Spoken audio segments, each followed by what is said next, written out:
Karya Galang Pandu Sadewa. Sinopsis. Terbelenggu oleh luka masa lalu yang mendalam, Anas terpaksa merangkul pilihan hidup yang kontroversial. Keharusan bertahan hidup mendorongnya untuk merasionalisasi segala tindakan, termasuk konstruksi maskulinitasnya yang terhimpit oleh tekanan sosial. Dalam pergulatan ini, ia terjebak dalam dilema eksistensial, mencari makna di balik setiap pilihan yang akan diambil. Dewan juri yang terhormat, inilah pementasan dari Komunitas Teater Mata Angin Universitas Airlangga. Selamat menyaksikan.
Orang sih bilangnya tempat pangkal.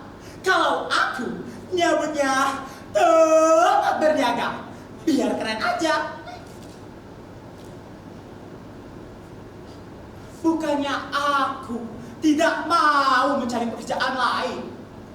Tetapi anak yatim piatu seperti diriku yang gak punya skill apa-apa selain mencelup dan dicelup, ya mau diterima bekerja di mana daripada aku mengemis.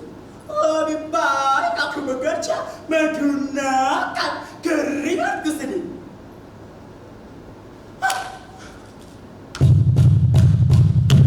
Jangan anggap remeh dan rendah loh ya. Ini sama-sama pekerjaan kok. Gak ada bedanya dengan yang bekerja sebagai pengacara atau bekerja sebagai anggota dewan. Karena kita sama-sama berjilat. Au. Bekerja di ladang pekerjaan ini tidak bisa dibilang mudah. Gak semua orang loh bisa menjaga suami meskipun rambutnya berantakan. Tasya capek deh. Make Tasya lutut. Tasya harus tajam lagi.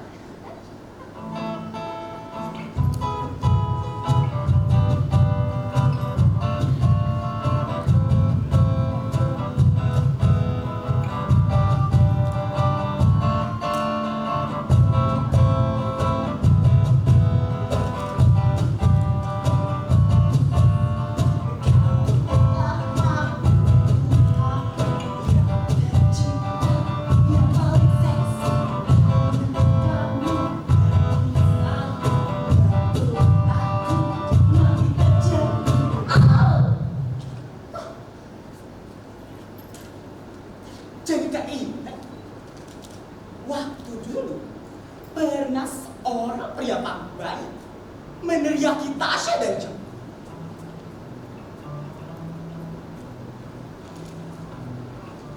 Hei, siapa? Udah pelacur, kelahiran pula, cincin. Tasya tahu kok kalau pekerjaan ini kotor. Gini-gini, Tasya masih tahu kok rukun Islam. Tasya juga tahu mana yang dosa, mana yang enggak. Gini-gini, Tasya lulusan pesantren. Tapi, ya, mau bagaimana lagi?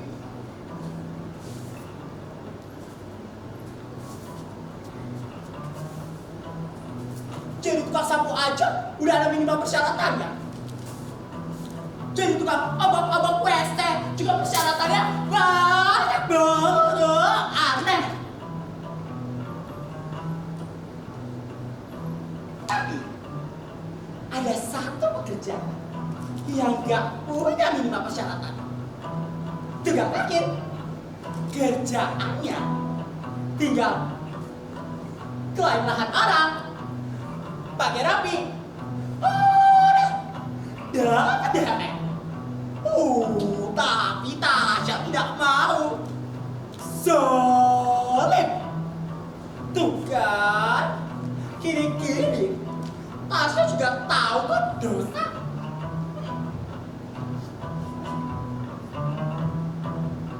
Waktu Tasya besar, Pak Ustadz sering kali berceramah mengenai macam-macam dosa dan azabnya. Begini kan?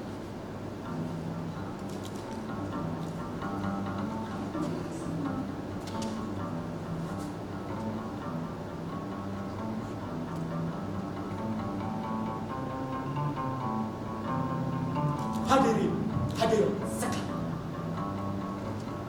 dosa adalah bayang-bayang yang tak pernah terpisahkan dari kehidupan kita. Sejak Adam dan Hawa melanggar perintah Allah Subhanahu wa Ta'ala, dosa menjadi bagian yang tak terpisahkan dari kendaraan kita. Dosa bukan sekedar kesalahan kecil, melainkan pelanggaran terhadap kasih Allah Subhanahu wa Ta'ala. Dosa membutakan hati kita, merenggangkan hubungan kita dengan Sang Pencipta, dan menjauhkan kita dari kebahagiaan sejati.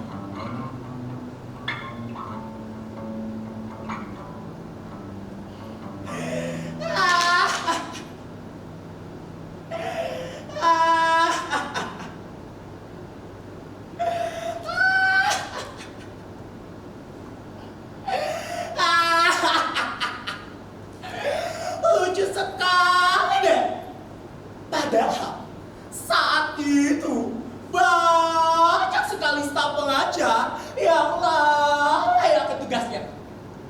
Kelalaian termasuk dosanya. Mas, kelalaian termasuk dosanya, Mas. Bisa, Mas. Tuh. Ya, kalau tak syarat sih, iya. Karena itu benar-benar merugikan. Benar-benar merugikan. Nasib orang-orang yang terkena dampaknya juga gak main-main.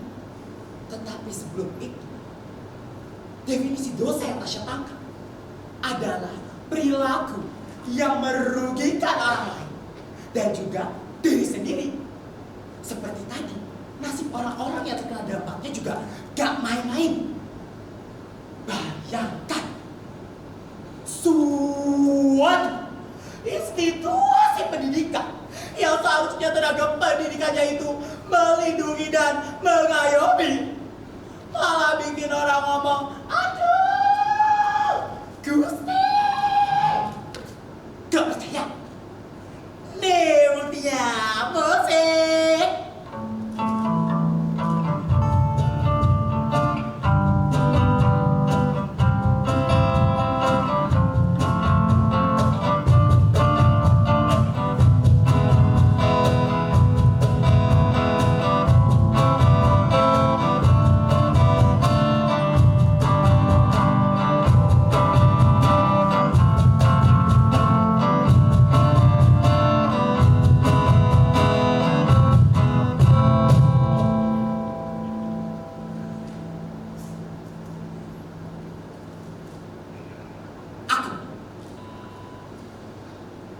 Aku adalah bukti kelalaian.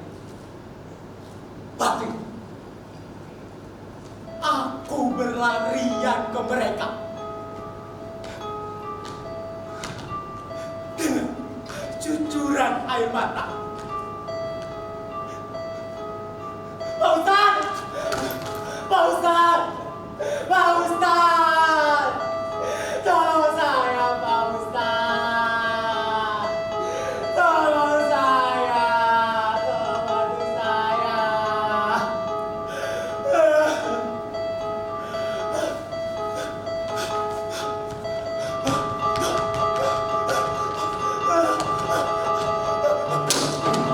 Saya dikurung, Pak Ustadz! Saya dipaksa! Saya ditelanjangi, Pak Ustadz! Solikin! Solikin, Pak Ustadz! Solikin! Solikin, Pak Ustadz, ditelanjangi saya, Pak Ustadz!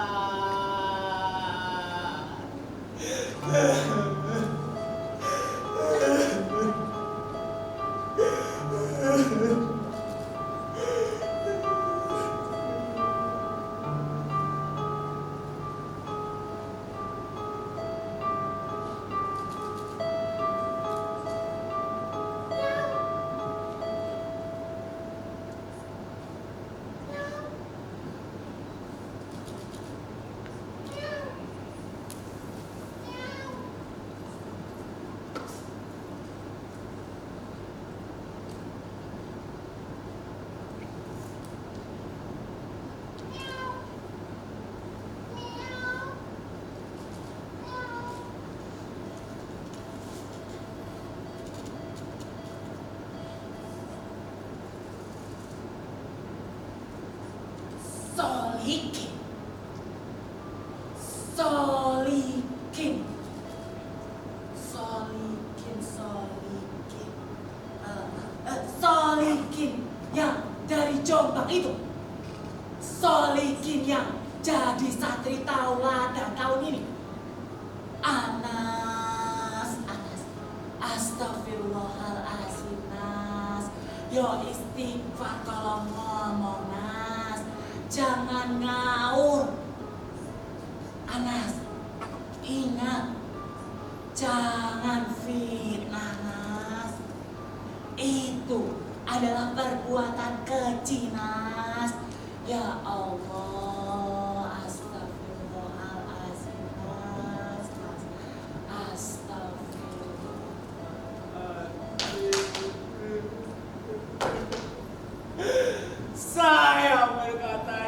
jujur, Pak Ustadz.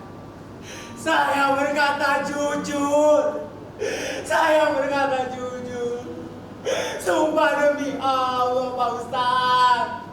Saya tidak berbohong. Tolong bantu saya. Pak Ustadz. Pak Ustadz. Pak Ustadz. Pak Ustadz. Pak Ustadz. Pak Ustadz, jangan tinggalin saya, Pak Ustadz. Bantu saya, Pak Ustadz. Pak Ustadz.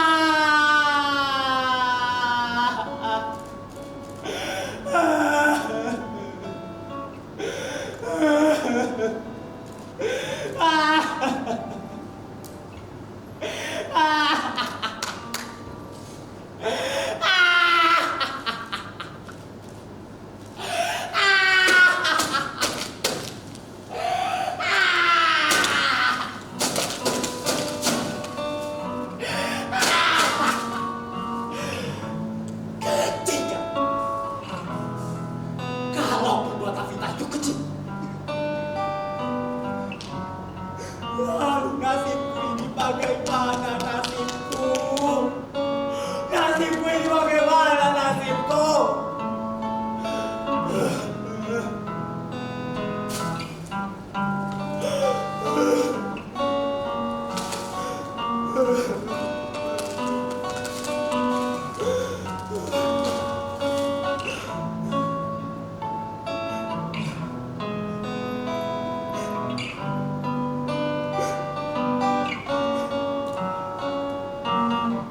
Aku ini tidak punya orang tua. Sudah diterima di pesantren itu saja, rasanya aku sudah sangat bersyukur. Impianku hanya satu. Aku keluar dari pesantren itu. Aku harus sukses dan aku harus bisa bahagia. Aku harus bisa bahagia. Aku harus bisa bahagia. Aku harus bisa bahagia. Aku harus bisa bahagia. Aku harus bisa bahagia. Aku harus bisa bahagia. Aku harus bisa bahagia.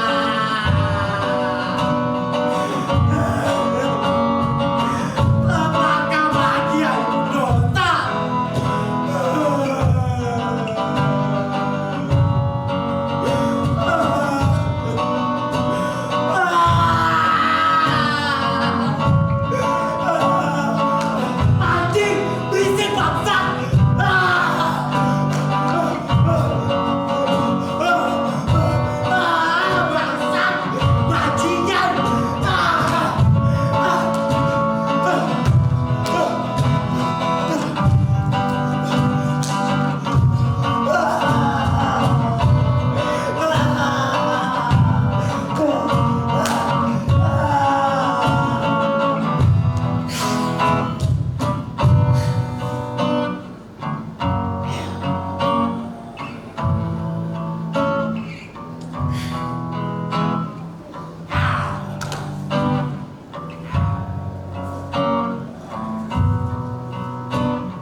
Tapi tidak.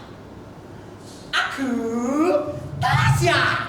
Aku sudah bisa menemukan caraku untuk membalas dendam dan caraku untuk bahagia. Cinta satu malam, oh indahnya cinta satu malam, buatku melayang walau satu malam akan selalu terkenang dalam hidupku.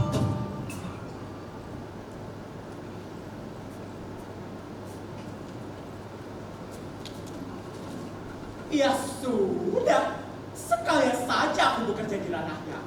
Kotor, bau, gelap, belel, dan sundal ini.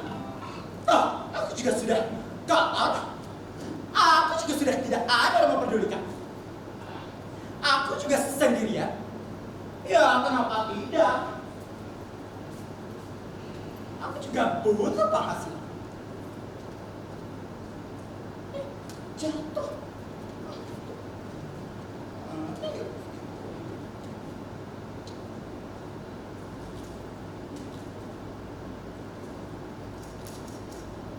Aku juga butuh pangan.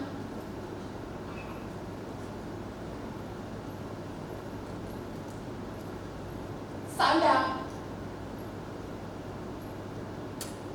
Dan papan. Ya, kenapa tidak?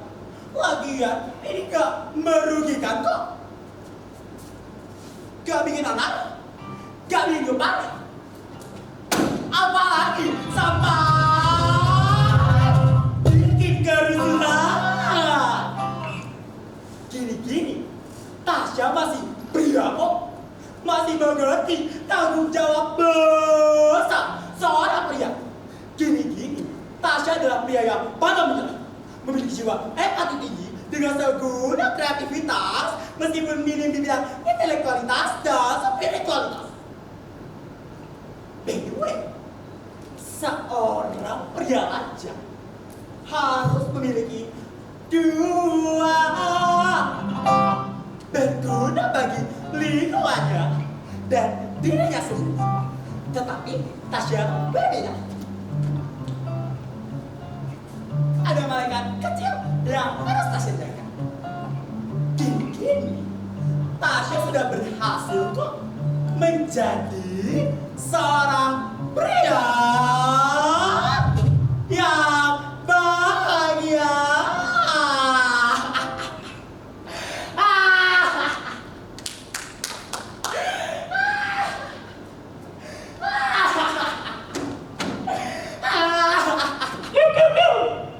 Sebentar ya, Mas.